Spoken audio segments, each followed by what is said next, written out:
If someone had told me, even a year ago, that my life would be appended by my best friend's dad, I would have laughed. Not just a chuckle, a full, disbelieving laugh. Marcus Thompson was a fixed point in my universe. A landmark. He was the quiet, granite-faced man who smelled of pine and sawdust, the father of the boy who had been my only real friend since we were 15. He was not a variable. He was a constant, and I was a man who clung to constants like a drowning sailor to a piece of driftwood. My world was built on routine. The 7:15 alarm. Black coffee, 2 sugars. The walk to the library where I worked as an archivist, surrounded by the hushed, orderly ghosts of other people's lives. My small apartment, a fortress of solitude, every book alphabetized, every surface clean. It was a life curated to minimize risk, to pad the sharp edges of the world. Then, Daniel had left, and all my padding had been torn away, leaving me raw and exposed in the sudden, deafening silence of a life meant for 2, now occupied by 1. The silence was a physical entity. It sat in the empty chair across from my breakfast table. It lay on the other side of the bed, a cold and unforgiving expanse of sheet. It was in the absence of his off-key humming from shower, the lack of his shoes by the door. My fortress had become a tomb, and I was rattling around inside it, a ghost in my own life. That's where Ben found me, drowning in silence. He'd used his key and let himself in, finding me on the sofa, staring at a blank television screen, 3 days after Daniel had packed his last box. He didn't say much. He just sat with me, a quiet, solid presence, until the sun went down. Ben was like that. He'd inherited his father's economy of words, but none of his intimidating austerity. "You look like hell, Leo," he'd finally said, his voice gentle. I had managed a noise that was somewhere between a laugh and a sob. "Feel like it. You need to get out of here. Out of your own head." He ran a hand through his hair, a nervous gesture I knew well. "My dad, he's going up to the cabin this weekend to fix a leak in the roof or something. He always goes for these long hikes. Miles and miles. Says it clears the cobwebs." My heart seized. A weekend. With Marcus. The idea was absurd. Horrifying. I couldn't even manage a coherent conversation with the man during the holidays. He was formidable. His quietness wasn't peaceful. It was judgmental. I always felt like he was weighing me, analyzing my soft hands and my bookish slouch, and finding me wanting as a friend for his son. "Ben, no. I can't. I don't hike. You walk everywhere. That's different. That's pavement, with coffee shops at regular intervals." He'd sighed, the sound full of a friend's loving exasperation. "Just go, Leo.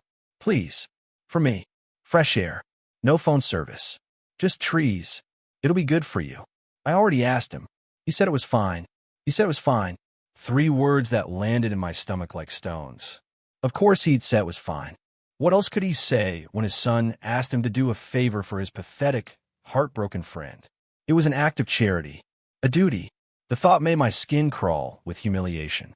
But looking at Ben's worried face, at the genuine fear in his eyes for me, I found myself unable to refuse. The foundations of my life had crumbled, and I didn't have the strength to argue. So I had agreed, and I had spent the next 48 hours in a state of low-grade, simmering panic, packing all the wrong things and imagining every possible awkward silence that could stretch between me and Marcus Thompson in the vast, unforgiving wilderness. He picked me up on Friday afternoon. His truck was old, impeccably clean, and smelled exactly like him. Sawdust, coffee, and something clean and outdoorsy like cold air. He didn't get out, just idled by the curb, a silent summons. I felt like a child being picked up from a party he hadn't wanted to attend. "Got your things?" he asked as I tossed my bag in the back and climbed in. His voice was a low rumble, like distant thunder.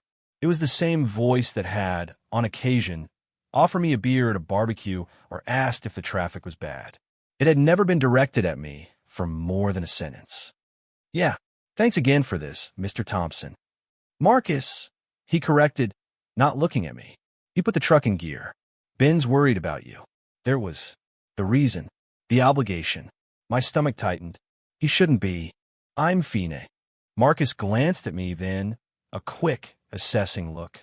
His eyes were a startlingly clear shade of blue, the color of a winter sky. They seemed to see right through my flimsy lie. He didn't say anything, just turned his attention back to the road. And the silence I had been dreading descended. It was a different kind of silence than the one in my apartment. It wasn't empty. It was full of him, full of the quiet hum of the engine, the leathery scent of the seats, the sheer physical presence of the man next to me. He was bigger than I remembered, or maybe I just hadn't ever been this close to him for this long. His shoulders were broad, straining the fabric of his flannel shirt. His hands on the steering wheel were large and calloused, the knuckles scarred. A roadmap of life spent building and fixing things. A life so different from my own. I looked down at my own hands, pale and smooth, resting uselessly in my lap. The archivist's hands, good for turning brittle pages, not for navigating the world. The drive was 2 hours of this tense, vibrating quiet. I watched the city bleed into suburbs, then into sprawling countryside. I watched the way his jaw was set, the hard line of his profile against the blur of passing trees. I tried to think of something to say 1,000 times, but every topic felt trivial, foolish. The weather? My job? My recent, spectacular heartbreak? Everything shriveled up and died before it could reach my lips.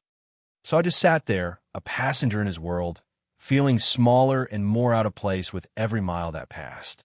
He was taking me to clear my head, but all he was doing was filling it with him. The mystery of him, the solid, unnerving reality of him. This was a terrible, terrible idea. The cabin was less a cabin and more a small, sturdy house nestled deep in a forest of towering pines. It was simple wooden and looked like it had been built by Marcus's own 2 hands. He killed the engine, and the sudden silence of the woods rushed in, a sound far more profound than the silence in the truck. It was the whisper of wind in the needles, the distant cry of a bird. "We'll drop our gear. Hike starts at dawn," he announced, swinging out of the truck with an easy, athletic grace that seemed unfair for a man his age. Dawn. The word echoed in my head. My dawn usually involved hitting the snooze button 3 times. His dawn involved this. He was already unloading bags, moving with a sense of purpose that made me feel sluggish and ornamental. I fumbled with my own bag, my city shoes crunching awkwardly on the gravel path. Inside, the cabin was one large room with a stone fireplace, a simple kitchen, and a sleeping loft. It smelled of wood smoke and old blankets. It was cozy, masculine, and utterly his. There was one proper bed in the loft and a pull-out sofa downstairs. "You can take the loft," he said, not as a question. He dropped his things by the sofa. I felt a fresh wave of awkwardness. "No, you should. It's your cabin. I'm fine on the couch." He turned to look at me, and for the first time, a flicker of something other than stern neutrality crossed his face. It might have been amusement. "I'm not climbing that ladder every night. You're younger. Take the loft." The argument was over before it began. I mumbled an acceptance and hauled my bag up the steep wooden ladder, feeling clumsy and observed. The loft was small, just a mattress on the floor under a slanted ceiling with a small window. From up here, I could see the whole room. I could see him moving below, unpacking food with an efficient lack of fuss. He moved like he knew exactly where everything was and what needed to be done. He belonged here. I was an intruder, a piece of fragile luggage his son had asked him to transport. That night, I lay awake for hours, listening to the unfamiliar sounds of the forest and the soft creaks of the cabin. I could hear him breathing below, a slow, steady rhythm. It was a strangely intimate sound, the breathing of a near stranger in the dark. I thought about Daniel, and for the first time in a week, the pain was a dull ache instead of a sharp, stabbing wound. It was crowded out by a newer, more immediate anxiety. The anxiety of dawn, and the mountain, and the man downstairs who was going to lead me up it. The morning came too soon, a pale, gray light filtering through the small window. I was already awake. Down below, Marcus was already moving, the smell of coffee a welcome, familiar scent in this strange new world. I dressed in the wholly inadequate hiking clothes I owned, jeans and a pair of sneakers that were more for fashion than function. I felt like a fraud. When I climbed down the ladder, he was standing by the door, holding out a steaming mug. He was dressed in worn cargo pants and a thermal shirt that clung to the muscles in his chest and arms. He looked capable, like he could wrestle a bear and win. "Drink up," he said. "It's a long way to the summit." I took the mug, my fingers brushing his. It was nothing, a fleeting, incidental contact.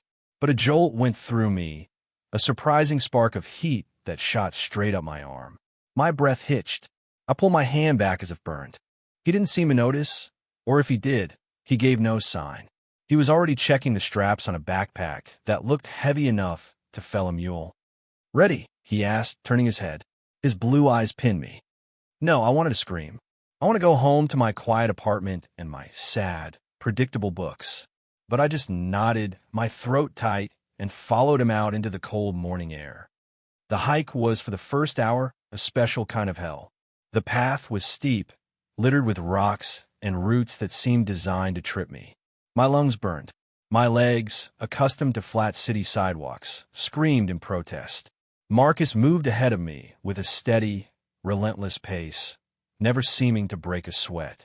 He was a machine, a mountain goat in human form. He didn't talk, which was both a blessing and a curse.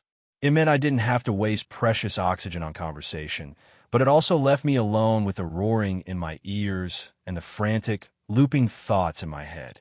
I can't do this. I'm going to die here. He thinks I'm so weak. Why did I agree to this?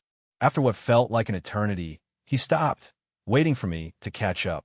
I staggered to a halt beside him, leaning against a tree, gasping for air like a fish on a dock. "Water," he said. It was an order. He handed me a bottle from his pack. I drank greedily, the cool liquid a balm to my raw throat. "Sorry," I panted. "I'm not built for this." He looked me over, his expression unreadable. I expected a sigh, a roll of the eyes, some sign of his impatience. Instead, he just nodded toward a flat rock. 5 minutes. We sat in silence. I was acutely aware of my wheezing breath, the sweat plastering my hair to my forehead. He was perfectly still, his breathing even, his gaze fixed on the valley unfolding below us. He looked like he was a part of the landscape, carved from the same ancient stone and timber. I started to notice the details then. The fine lines etched around his eyes from years of squinting into the sun. A long, thin, silvery scar that disappeared into his hairline above his temple. The way his hands, now resting on his knees, were never truly still, fingers flexing and unflexing. He wasn't just a granite block of disapproval. He was a person, a tired person, maybe. There was a weariness in the set of his shoulders that I hadn't seen before, a shadow in those clear blue eyes.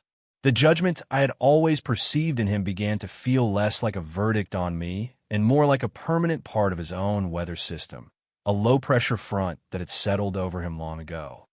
"The trick," he said suddenly, his voice quiet, "is to find a rhythm. Don't fight the mountain. Just find a pace you can keep forever." I looked at him, surprised by the unsolicited advice. "I don't think I have a forever pace." A corner of his mouth twitched. It was the closest thing to a smile I had ever seen from him. "You'll find it." He was right. After we started again, I focused on what he said. I stopped trying to keep up with him and instead focused on my own feet. One step, then another.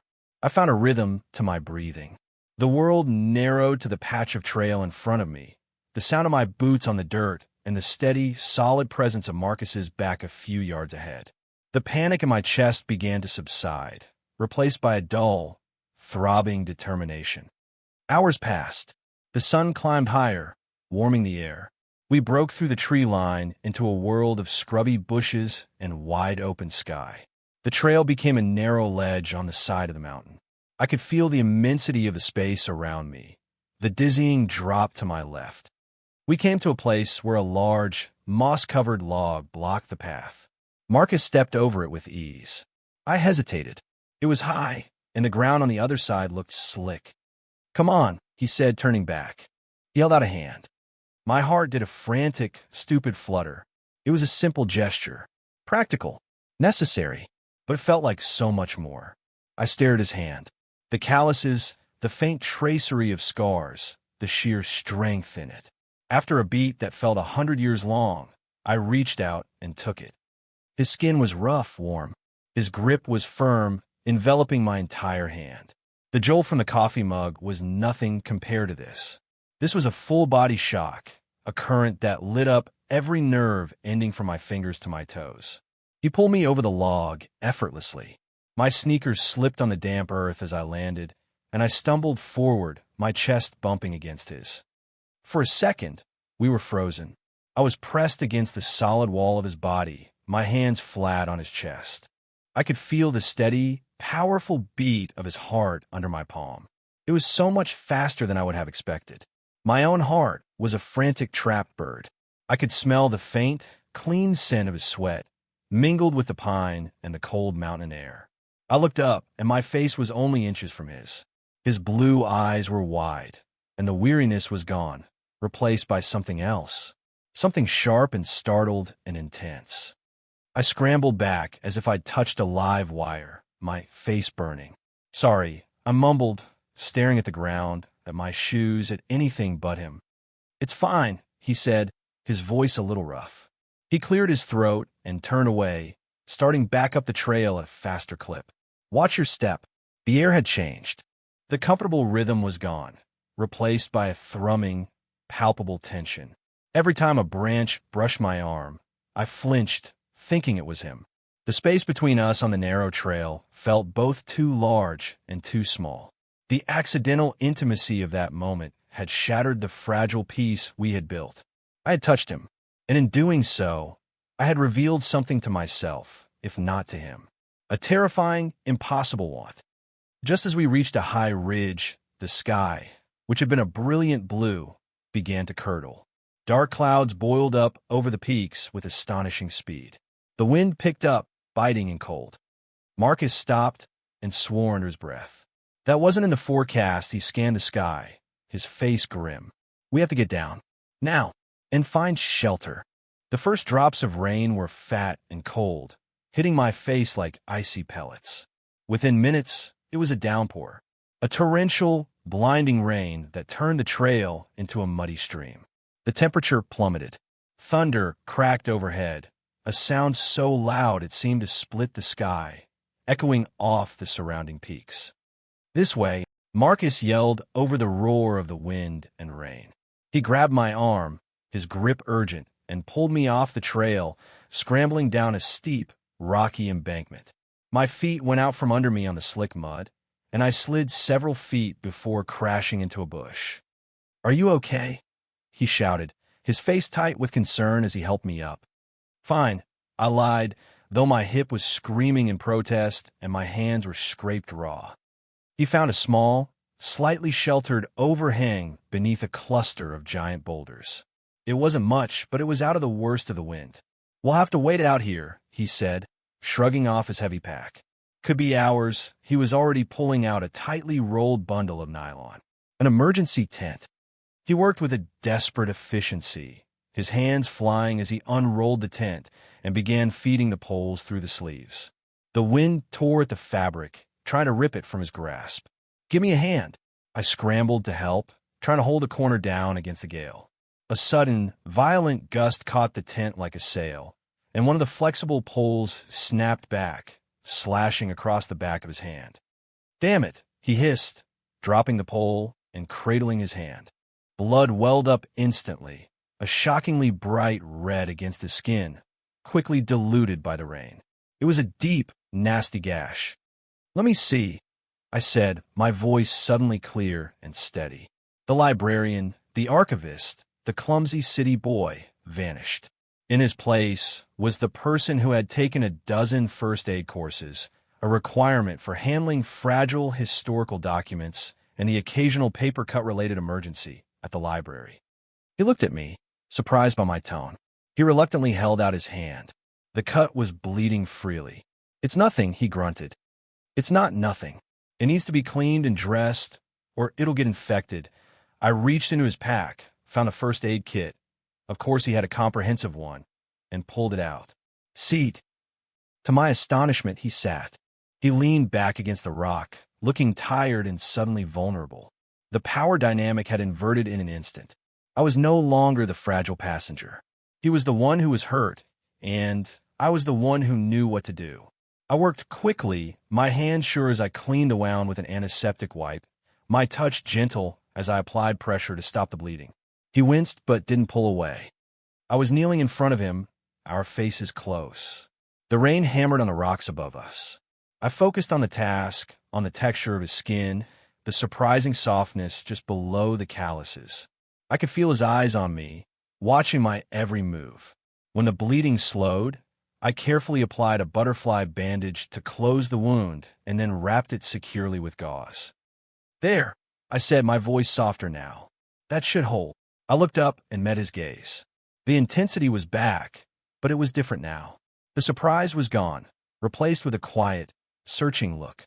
He was seeing me, not Ben's friend, not the city kid. Me. "Where'd you learn to do that?" he asked, his voice low. "Work requirement. You'd be surprised how many ways there are to injure yourself in a library." That corner of the mouth twitch happened again, a little bigger this time. "Thanks, Leo." He said my name. It sounded different in his mouth. Solid. Real. We finished setting up the tiny two-person tent in the relative shelter of the overhang. It was a cramped, claustrophobic space, barely big enough for two bodies and our wet gear. We crawled inside, shaking with cold, the sound of the storm a deafening roar all around us. The air was thick with the smell of wet earth, damp clothes, and the close, human scent of him. Our shoulders and hips were pressed together. There was nowhere else to go. The world had shrunk to this tiny, dark, nylon bubble, and there was nothing in it but the storm and me and him. The darkness inside the tent was absolute. Not the gentle dark of a bedroom, but a thick, primal blackness, broken only by the brief, terrifying flashes of lightning that illuminated our cramped space in stark white. With each flash, I saw his face, his profile, the tense set of his jaw. Then, plunging dark again. The thunder was no longer a distant rumble. It was a physical blow, a concussive force that vibrated through the ground and into my bones. We sat side by side, our knees touching, our shoulders pressed firmly together. Every point of contact was a brand. I was hyper-aware of the heat of his body next to mine, a stark contrast to the cold that was seeping into my bones from my damp clothes. I could hear his breathing a little ragged. I could hear my own, shallow and fast. The silence between us was heavier than the mountain, denser than the storm. It was filled with everything that had happened. The accidental touch on the trail, the way I'd tended his hand, the undeniable fact of our bodies pressed together in the dark. I had to say something, anything, to break the spell. "Some head-clearing hike," I said, my voice sounding thin and reedy against the storm's fury. I felt more than heard his short, humorless laugh, a vibration through his shoulder into mine. Ben's ideas aren't always his best. He meant well. He always does. A pause. The rain hammered against the nylon. "He worries about you. A lot." My throat felt tight. I know, I thought of Daniel. The breakup. The gaping hole in my life that I had come here to forget. And for a moment, the pain was so sharp, so fresh, it stole my breath. A small, involuntary sound escaped my lips, a half-sob I tried to swallow. He shifted, turning slightly toward me in the dark. I could feel the change in his posture, the focus of his attention. "You're not fine, are you?" he asked, his voice soft. Not an accusation, just a statement. The simple, direct question broke something in me. The dam of composure I had so carefully maintained for days. "No," I whispered into the darkness. "I'm not." And then it all came tumbling out. Not the whole story, not the years with Daniel, but the aftermath. The crushing silence. The feeling of being erased. I spoke in fragments, my voice barely audible over the storm, telling this near stranger things I hadn't even admitted to Ben. I told him about the loneliness that felt like a physical illness, a cold that had settled deep in my chest. He didn't interrupt. He just listened. His presence was a solid, reassuring weight beside me. The fact that I couldn't see his face made it easier. It was like confessing to the darkness itself. When I finally fell silent, my throat raw, the only sound was the rain and our breathing. Loneliness is a cold house, he said after a long moment, his voice a low murmur. Doesn't matter how big it is. Still cold. I understood. He was talking about his own life. The big house he and Ben's mother had shared. The house he still lived in, alone, after the divorce years ago. The house Ben had grown up in and left. I had never once thought of Marcus as lonely. I had seen him as self-sufficient, solitary by choice, an island. But he was just in a cold house. Like me. I'm sorry, I said, for his divorce, for his loneliness, for everything. It was a long time ago. He shifted again, and his hand, the one I hadn't bandaged, found mine in the dark. It wasn't an accident this time. His fingers closed around my own, his thumbs stroking slowly over my knuckles. The gesture was so unexpected, so breathtakingly gentle, that my mind went completely blank. All I could feel was the rough, warm texture of his skin against mine, the slow, deliberate movement of his thumb. You're not weak, Leo, he said quietly. I see the way you look at things, at people, like you're trying to read the story in them. I saw it at barbecues, Christmas dinners. You're quiet, but you don't miss anything. My heart was hammering against my ribs, so hard I was sure he could feel it. He had been watching me. All those years I thought he was judging me. He had just been watching, seeing me. The confession hung in the air between us. It wasn't a declaration of love. It was something quieter, deeper, an admission of a connection I had never dreamed existed. The space between us crackled. I turned my head toward him, though I could see nothing. I felt him do the same. His breath was warm on my cheek. The world outside the tent ceased to exist. There was no storm, no mountain, no Ben, no Daniel. There was only this, the darkness, the sound of his breathing, the weight of his hand holding mine. And then, slowly, hesitantly, he was leaning in. I knew it more by the shift in the air than by any sound or sight. My own body responded without thought, leaning forward to meet him. His lips found mine in the dark. It wasn't a frantic, passionate kiss. It was slow, questioning. His lips were chapped, firm, and tasted faintly of coffee and rain. It was a kiss of profound, startling honesty. There was no artifice, no performance. Just a quiet, desperate collision of two lonely people. His other hand came up, his rough palm cupping my jaw, his thumb tracing the line of my cheekbone. The gesture was so tender it made my eyes burn. I leaned into his touch, my own hand coming up to rest on his shoulder. The kiss deepened, a slow exploration, a question asked and answered in the same moment. It was a kiss that said, "You too?" It was a kiss that said, "Yes." The morning was a betrayal. It arrived silently, the storm having passed, leaving behind a world washed clean and deceptively peaceful. I woke with a start, disoriented. For a moment, I didn't know where I was. Then it all came rushing back. The tent, the storm, the kiss. Marcus. I was alone. The other side of the tiny tent was empty. The flap was open, letting in a sliver of cool, gray light. A cold dread, sharp and immediate, pierced through the warm, hazy memory of the night before. I scrambled out of the tent. He was there, 20 feet away, his back to me. He was packing his bag, his movements stiff and efficient. The easy grace from yesterday was gone. He was all sharp angles and tense shoulders. He didn't look like the man who had held my hand in the dark. He looked like a stranger. He looked like Mr. Thompson again. "You're awake," he said, without turning around. His voice was flat, devoid of any emotion. Yeah, I managed my own voice a croak. I felt exposed in the bright morning light, the intimacy of the darkness stripped away. The memory of the kiss felt lurid and shameful now. A mistake. My mistake. The storm passed. We should get moving. It'll be a long walk back. He cinched a strap on his pack with a sharp, angry tug. He still hadn't looked at me. My heart sank into my stomach, a cold, heavy stone. It was clear. He regretted it. Deeply. The thought was a physical pain, a twisting in my gut. I was a fool. I had mistaken a moment of shared vulnerability for something more. He had been comforting a distraught kid, and I had read it as, what? Affection? Desire? The humiliation was so intense, I could barely breathe. Okay, I whispered. I turned and began to break down the tent, my hands clumsy and shaking. I fumbled with the poles, my mind a chaotic whirl of self-recrimination. Stupid, stupid, stupid. I had ruined it. I had crossed a line, and now he was retreating, building his walls back up, higher and thicker than before. The hike back to the cabin was a silent, agonizing march. He set a punishing pace, and I scrambled to keep up, my earlier rhythm forgotten. The woods were no longer beautiful. They were just a green, indifferent blur. The tension between us was a third presence on the trail, a malevolent ghost that walked between us. I didn't dare look at him.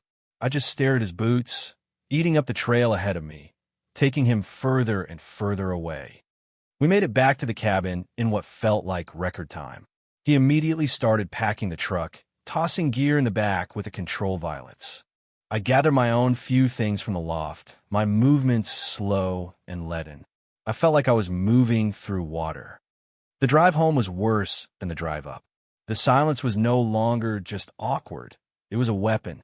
It was thick with regret and unspoken accusations. I stared out the passenger window, watching the scenery pass, my own reflection a pale, miserable ghost in the glass.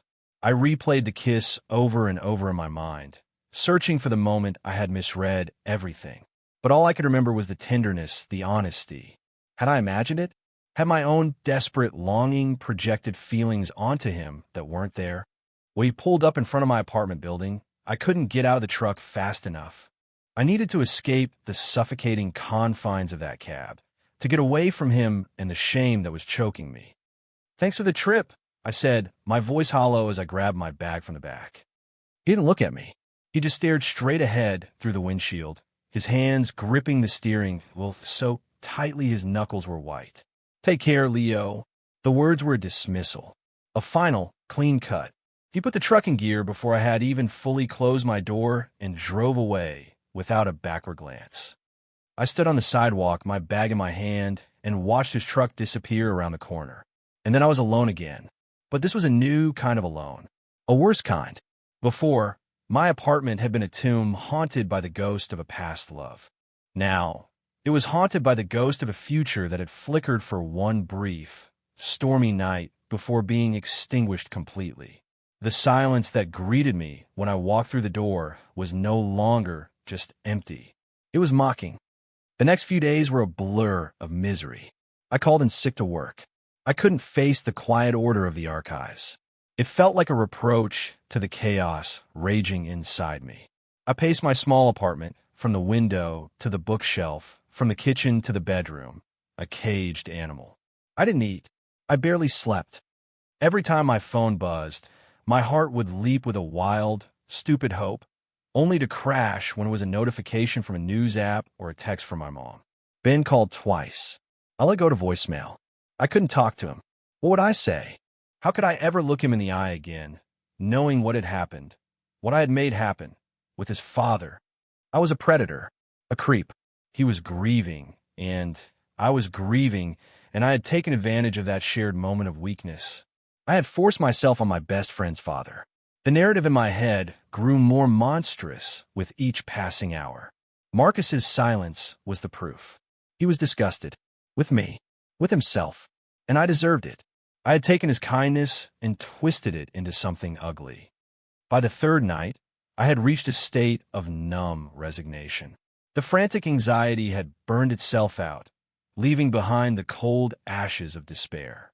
I had made my bed, and now I had to lie in it. Alone. Forever. It felt dramatic, but it also felt true. I had ruined my friendship with Ben and humiliated myself in front of a man I had, for one insane moment, allowed myself to care about. I was sitting on my sofa in the dark, much as Ben had found me a week before, when there was a knock on my door. It was late after 10. My first thought was that it was Ben, finally coming to check on me in person. My blood ran cold. I couldn't face him. I sat frozen, hoping he would go away. The knock came again, louder this time. Sharper, more insistent. It wasn't Ben's knock. With a sense of creeping dread, I got up and walked to the door. I looked through the peephole, and my heart stopped. It was him, Marcus, standing in the fluorescent glare of my apartment hallway. He looked terrible. He was still in his work clothes, his face drawn and shadowed with exhaustion. His hair was a mess, like he'd been running his hands through it. He looked lost. He looked nothing like the stony-faced man who had driven away from my curb 3 days ago. My hand trembled as I reached for the lock. My mind was screaming at me not to open it, to leave it closed, to protect what little was left of my dignity. But my body moved on its own. I turned the deadbolt, the sound echoing like a gunshot in the silent apartment. I opened the door. We just stood there for a moment, staring at each other. He looked at me, and his eyes, those clear winter sky eyes, were full of a desperate, raw emotion I couldn't name. It looked like pain. "Can I come in?" he asked, his voice rough, broken. I stepped back, a silent invitation, and he walked past me into the living room. He didn't sit. He just stood in the middle of my small space, looking out of place, a mountain transplanted into my carefully curated world of books and quiet corners. He made the room feel tiny. I closed the door, my heart pounding a frantic rhythm against my ribs. I didn't know what to do, what to say. I just waited for the verdict, for the anger, for the lecture on boundaries and propriety. "I'm sorry," he said, his back still to me. The words were quiet, but they landed with the force of a physical blow. I blinked. Sorry for what? He turned around then, and the look on his face was one of profound self-reproach. For how I acted, for leaving like that, for all of it. He gestured vaguely with his hand, the one I had bandaged.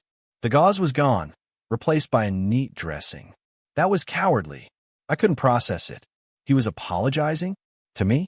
I thought you were disgusted. I stammered, the ugly word hanging in the air between us. His face crumpled. Disgusted? God, no. Leo, no, he took a step toward me. Scared. I was scared. The confession stunned me into silence. Marcus Thompson. Scared. The two concepts didn't seem to belong in the same universe. I haven't felt. He stopped, searching for the words, his hands flexing and unflexing at his sides. Anything like that in 20 years. Not since Ben's mother. I didn't know what it was. It hit me like a damn freight train in that tent, and all I could think to do was run. He took another step, closing the distance between us. I ran. I got in my truck, and I drove home, and I walked into that big, cold, empty house, and the silence was so loud. All I could hear was you not being there. All I could think about was your face in the dark, and the way you looked at me after you fixed my hand like you actually saw me. He was standing right in front of me now. I had to tilt my head back to look up at him. His eyes were shining with unshed tears. I'm 48 years old, Leo. I'm set in my ways. My life is what it is. And then you come along and you knock a hole in the wall. And I was terrified. Of this, he gestured between the two of us. Of what Ben would think. Of what I would think. I told myself it was a mistake. That it was the storm, the proximity. A moment of weakness. Was it? I whispered, my voice trembling. I had to know. He shook his head, a slow, definitive movement. No, the mistake was driving away. The mistake was these last 3 days of silence. It's been hell. He reached out, his calloused hand coming up to cup my cheek, just as he had in the tent. His touch was hesitant but firm. A question. This isn't a mistake. Tears I didn't know I'd been holding back welled up and spilled over.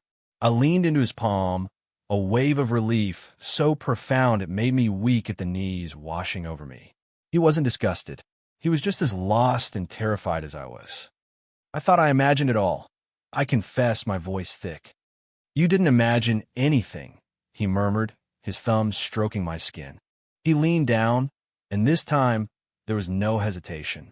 He kissed me, and it wasn't the questioning, exploratory kiss from the tent. This was a kiss of certainty, a kiss of homecoming. It was full of apology and relief and a desperate, bone-deep longing that mirrored my own. It was the end of the silence. He pulled back, resting his forehead against mine. We just stood there in the middle of my living room, breathing each other in. I don't know what we're doing, Leo, he whispered, or where this goes. It's new territory. For both of us. I know, I said, my hand coming up to cover his on my cheek. It's okay. New territory is okay. He let out a long, shuddering breath, a sound of profound release. Good, He looked around my small apartment, at the stacks of books, the quiet order of my life. A small smile touched his lips. Can I make you some coffee? It's late, I know, but I feel like I need to do something normal. I laughed, a real, genuine laugh that felt like it came from a place deep inside me that had been frozen for weeks. I think I have some that isn't instant. As I watch him move into my tiny kitchen, his large frame dwarfing the space, a sense of profound rightness settled over me. He didn't belong here, and yet he fit perfectly. He was a disruption, a plot twist. He was the storm that had broken my sterile, safe world apart, and I knew, with a certainty that settled deep in my bones, that I would never want to put it back together the way it was. He opened a cabinet, searching for mugs, and he turned and gave me a small, shy smile. And in that moment, I knew I wasn't in a cold house anymore. I was home. The days that followed were a study in quiet revelation. The new territory was navigated not with grand gestures, but with small, tentative steps. The first morning he stayed over, I woke to the smell of coffee. I came out of my bedroom to find him in my kitchen, a mug in his hand, looking out my window at the city, waking up. He turned when he heard me, and the smile he gave me was soft, unburdened. It was a smile that reached his eyes. "Morning," he said, his voice a low rumble that was no longer intimidating, but deeply comforting. He held out the mug he'd poured for me. My coffee. Black, 2 sugars. He'd remembered. It was such a small thing, but it felt monumental. It felt like being seen. We started building a new routine, one that included him. Some nights he would come over after work, still smelling of sawdust, and fall asleep on my sofa within minutes, his body finally surrendering to the day's labor.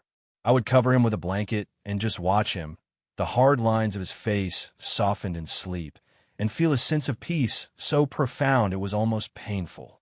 Other nights, I would go to his house, that big, cold house, and we would work on making it warmer.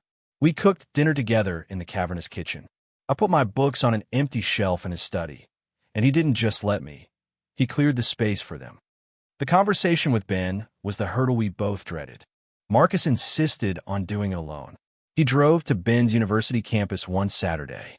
I spent the entire afternoon pacing my apartment, my old friend anxiety making a house call.